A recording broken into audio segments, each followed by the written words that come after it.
Hello everyone. तो आज इस वीडियो में डिस्कस करेंगे impact of reduce syllabus of chemistry for upcoming NEET 2024। NEET 2024 में जो सिलेबस रिड्यूस किया गया है, इससे आपके नीट के एग्जामिनेशन में क्या इम्पैक्ट होगा, मतलब किस चैप्टर से कितना क्वेश्चंस आएगा, इसके बारे में हम डिस्कस करेंगे। किन किन चैप्टर का वेटेज बढ़ गया, क्योंकि बहुत सारा चैप्टर डिलीट कर दिया गया है। जो चैप्टर डिलीट कर दिया गया है उससे पहले क्वेश्चंस आता था, तो अब सिलेबस कम हो गया है और क्वेश्चंस आपका 50 आना है केमिस्ट्री में, जिसमें आपको 45 करना रहेगा। तो किन किन चैप्टर का वेटेज बढ़ गया, क्या स्ट्रेटजी होना चाहिए, क्या करना चाहिए जिससे आपका नीट में सिलेक्शन गारंटी हो, तो आपको लास्ट तक वीडियो को देखना है। आपको डेफिनेटली कुछ ना कुछ बेनिफिट होगा। तो हम बात करते हैं जो नीट का सिलेबस में। अब एक बार देख लेते हैं जो नीट का सिलेबस जो रिड्यूस किया गया है कि कौन कौन चैप्टर को कम्प्लीटली हटा दिया गया। तो इसके बारे में पहले एक बार देख लेते हैं जो कौन कौन सा चैप्टर रिड्यूस किया गया है। तो impact of reduce syllabus in chemistry for upcoming NEET 2024। NEET 2024 के लिए क्या क्या इम्पैक्ट होगा, किस तरह से क्वेश्चंस किस चैप्टर से ज़्यादा आएगा, इन सारी बातों को हम डिस्कस करेंगे। तो यहाँ पे आपको दिख रहा होगा कौन कौन सा चैप्टर यहाँ पे रिड्यूस कर दिया गया है। तो अगर हम बात करें इनऑर्गेनिक केमिस्ट्री में, किसके बारे में बात करते हैं, तो इनऑर्गेनिक केमिस्ट्री में क्या क्या हटाया है, तो हाइड्रोजन जो चैप्टर है इसको हटा दिया गया है। उसके बाद एस ब्लॉक को हटा दिया गया है। उसके बाद metallurgy principle and process of isolation of element, इन सारे टॉपिक को हटा दिया गया है। तो ये सब जो टॉपिक है इसको इनऑर्गेनिक से हटा दिया है। तो इनऑर्गेनिक में काफ़ी इंपॉर्टेंट चैप्टर है, एक तो केमिकल बॉन्डिंग, दूसरा पीरियोडिक टेबल और तीसरा आपके पास कोऑर्डिनेशन केमिस्ट्री। तो कोऑर्डिनेशन केमिस्ट्री में आप ज़्यादा स्ट्रेस देना है, और केमिकल बॉन्डिंग में केमिकल बॉन्डिंग पीरियोडिक और अगर कोऑर्डिनेशन केमिस्ट्री आप कर लेते हो तो आपका बहुत ज़्यादा नंबर आ जाएगा, आपको इनऑर्गेनिक में दिक्कत नहीं होने वाला। अगर हम बात करें ऑर्गेनिक में, तो ऑर्गेनिक में क्या क्या हटा हुआ है, तो पॉलीमर हटा हुआ है, इन्वायरमेंटल केमिस्ट्री हटा हुआ है, केमिस्ट्री इन एवरीडे लाइफ, ये जो सारे चैप्टर हैं ये सारे हट गया था। ये सब चार सारे चैप्टर में क्या होता था, आपको हल्का सा रिवाइज करके जाना होता था, इससे नंबर आता था। पॉलीमर से क्वेश्चंस रहता था, हमेशा एक क्वेश्चन रहता था, उससे आप स्कोर कर सकते थे। लेकिन ये सब चैप्टर हट गया है, तो आपको बाकी सब चैप्टर में ज़्यादा ध्यान देना होगा। ये सब चैप्टर को पढ़ना ही नहीं है, देखना भी नहीं है। अगर बात करें फिजिकल केमिस्ट्री में कौन कौन से चैप्टर को हटा दिया है, तो सॉलिड स्टेट को कम्प्लीटली हटा दिया है, ये 12th का टॉपिक है। सरफेस केमिस्ट्री को हटा दिया है और स्टेट्स ऑफ मैटर को हटाया हुआ है, किसमें, ये आपका केमिस्ट्री में, फिजिकल केमिस्ट्री में हटा हुआ है। अब हम बात करें जो कुछ कुछ चैप्टर को ये कंबाइन कर दिया है, जैसे रिडॉक्स और इलेक्ट्रोकेमिस्ट्री, ये दोनों को कंबाइन करके एक चैप्टर के रूप में दिया हुआ है, जो सिलेबस अपडेटेड सिलेबस है उसमें।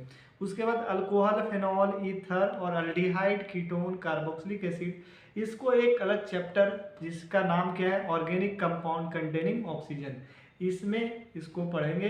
मतलब एक चैप्टर ये हो गया। तो यहाँ पे कंबाइन कर दिया है। पहले पी ब्लॉक जो था उसको ग्रुप 13, ग्रुप 14, 15, 11th 14 तक आपको 11th में पढ़ना था, और 15 से लेकर के 18 तक आपको 12th में पढ़ना था। लेकिन सारे को अभी कंबाइन करके पी ब्लॉक एलिमेंट करके ये चैप्टर लिखा है। 13, 14 आपको पढ़ना है, और 15 से आपको 18 भी पढ़ना है। तो ये हल्का सा वहाँ पे लिखा हुआ जनरल इंट्रोडक्शन पढ़ना है। अब हम बात करते हैं जो नीट का एग्जामिनेशन, अब तो वेटेज क्या हो गया, किन्हीं चैप्टर का बढ़ गया, किन्हीं चैप्टर का घट गया। तो किस चैप्टर से किस तरह का क्वेश्चन आएगा, ये प्रीवियस ईयर जो है उसको एनालिसिस करके आपको हम बता रहे हैं। हो सकता है 2-4 क्वेश्चन, 1-2 क्वेश्चंस में आपको वेरिएशन मिले, लेकिन मोटा मोटी इसी तरह का क्वेश्चंस आपके पास रहेगा। तो यहाँ पे देख रहे हो आप, number of question ask in NEET 2024, ये हम प्रिडिक्ट कर रहे हैं कि इस चैप्टर से इतना क्वेश्चन आएगा। तो सबसे पहला चैप्टर है मोल कंसेप्ट। इसमें आपको नियरली 2 क्वेश्चंस आएगा, 2 या 3 हो सकता है। अधिक से अधिक कितना आएगा, 2, और कम से कम कितना आएगा, कम से कम कितना आएगा, 2, और अधिक से अधिक कितना आएगा, 3। तो अगर हम बात करें स्ट्रक्चर ऑफ एटम या एटॉमिक स्ट्रक्चर से कितना क्वेश्चंस आने वाला है, तो इससे भी 2 क्वेश्चंस आएगा। पीरियोडिक टेबल से आपके पास 3 क्वेश्चन की चांसेस है। पहले 1 या 2 क्वेश्चन रहता था, लेकिन अब इससे क्वेश्चंस बढ़ेगा। अगर हम बात करें केमिकल बॉन्डिंग से, केमिकल बॉन्डिंग से 4 क्वेश्चंस रहेगा या 4 से अधिक भी क्वेश्चंस हो सकता है, 5 क्वेश्चंस हो सकता है, क्योंकि ये काफ़ी इंपॉर्टेंट और बड़ा चैप्टर है। अगर हम बात करें थर्मोडायनेमिक्स से 2 से 3 क्वेश्चंस रहेगा। कितना क्वेश्चंस रहेगा इससे? थर्मोडायनेमिक्स से 2 से 3 क्वेश्चंस रहेगा। अगर बात करें हम इक्विलिब्रियम जो चैप्टर है, इससे 3 क्वेश्चंस रहेगा। रिडॉक्स और इलेक्ट्रोकेमिस्ट्री यहाँ पे 3 है, ये 3 से 4 क्वेश्चंस हो सकता है, किसमें? रिडॉक्स में। सॉल्यूशन जो चैप्टर है, इससे आपको 2 क्वेश्चंस मिलेगा। केमिकल काइनेटिक्स जो 12th का टॉपिक है, इससे आपको 2 क्वेश्चंस मिल सकता है। यहाँ पे जो आप 11th में जो ऑर्गेनिक केमिस्ट्री जो स्टार्टिंग चैप्टर है, इसको 2 पार्ट में डिवाइड कर दिया गया है। पहला तो जिसमें आप जीओसी पढ़ते हो, जहाँ पे इलेक्ट्रोफाइल, न्यूक्लियोफाइल, हाइपर कंजुगेशन और रिएक्शन मैकेनिज्म के बारे में हल्का हल्का जो पढ़ते हो, ये सारा चीज़ आपको यहाँ पे लिखा हुआ है some basic principle of organic chemistry, जिससे 2 क्वेश्चंस रहेगा। और इसको एक और चैप्टर बना दिया गया है जिसका नाम क्या है? प्यूरिफिकेशन वाला जो पार्ट है, जैसे डुमास मेथड वगैरह जो लिखा हुआ है, उनसे 1 क्वेश्चंस नियरली रहेगा, 1 से 2 क्वेश्चंस हो सकता है। अब हम ऑर्गेनिक वाला सेक्शन में जाते हैं, तो हाइड्रोकार्बन से 2 से 3 क्वेश्चंस रहेगा। कितना कार्बन क्वेश्चंस रहेगा हाइड्रोकार्बन से? 2 से 3।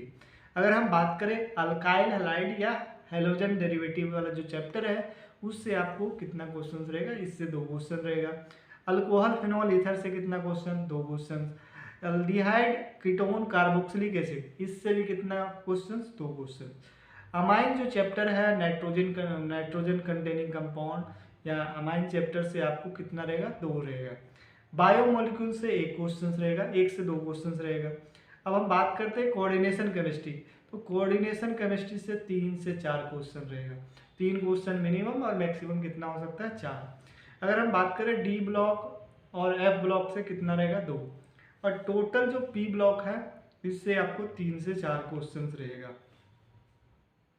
एक नया चैप्टर को इंट्रोड्यूस किया है जिसका नाम क्या है? Principle related to practical chemistry. जो प्रैक्टिकल केमिस्ट्री से रिलेटेड है, इससे क्वेश्चंस आपको कितना हो सकता है? इससे भी 2 से 3 क्वेश्चंस हो सकता है। तो ये आपका क्या हो गया? क्वेश्चंस किस चैप्टर से कितना आने वाला है।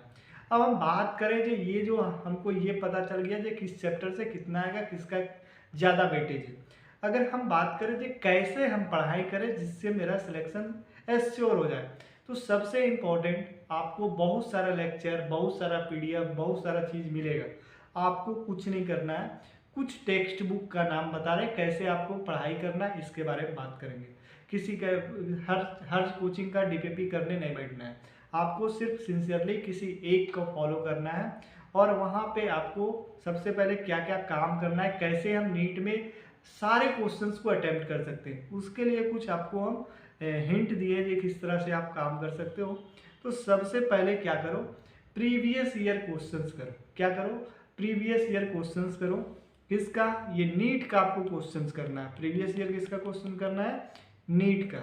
लेकिन कब करना है? पहले चैप्टर को आप सिलेबस को कंप्लीट करो। जो सिलेबस दिया है, सिलेबस अपने पास प्रिंट आउट करवा के रख लो और जो सिलेबस के अनुसार पढ़ना शुरू करो। अगर चैप्टर कंप्लीट होते जा रहा है तो उसके बाद उसका टेस्ट दो। टेस्ट जितना देगा उतना आपके लिए बेनिफिट होगा, तो टेस्ट देना छोड़ना नहीं है। हम बात करेंगे एनसीईआरटी को पढ़ना है। एनसीईआरटी अगर आप ले करके बैठोगे तो आप 2 घंटा बैठ जाओगे लेकिन 2 पेज नहीं पढ़ पाओगे। उस तरह पढ़ाई नहीं करना है। आपको करना क्या है? पहले कहीं से पढ़ रहे हो, कोचिंग कोई भी कोचिंग से कर रहे हो, तो कोचिंग का जो मटेरियल है, नोट्स है, उसको एक बार रिवाइज कर लो। उसके बाद एनसीईआरटी पढ़ना है। कब पढ़ना है? सबसे पहले आपको एनसीईआरटी का इन-टेक्स्ट क्वेश्चन, सॉल्व एग्जाम्पल और आउट-टेक्स्ट क्वेश्चन को प्रैक्टिस करना है। क्या करना है? एनसीईआरटी में इन-टेक्स्ट क्वेश्चन, सॉल्व क्वेश्चन और आउट-टेक्स्ट क्वेश्चन जो होता है, बाहर में टेक्स्ट बुक में जो क्वेश्चन रहता है, उसको आपको करना है। इतना करने के बाद, ये करने के बाद आपको क्या करना है? एनसीईआरटी को तो पढ़ना है। आपको एनसीईआरटी जो चाहे फिजिकल हो, ऑर्गेनिक, खास करके ऑर्गेनिक और इनऑर्गेनिक तो आपको पढ़ना ही है। फिजिकल को भी एक बार पढ़ना है आपको।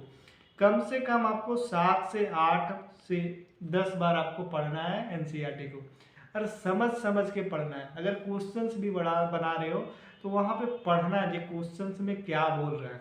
जनरली क्या होता है, कभी कभी क्वेश्चंस में सिली मिस्टेक हो जाता है, नॉट लिखा हुआ है लेकिन आप क्या कर रहे हो, नॉट को मिसअंडरस्टूड कर रहे हो, उसको देख नहीं पा रहे हो, सिली मिस्टेक कर दे रहे हो। तो ऐसा काम नहीं करना है।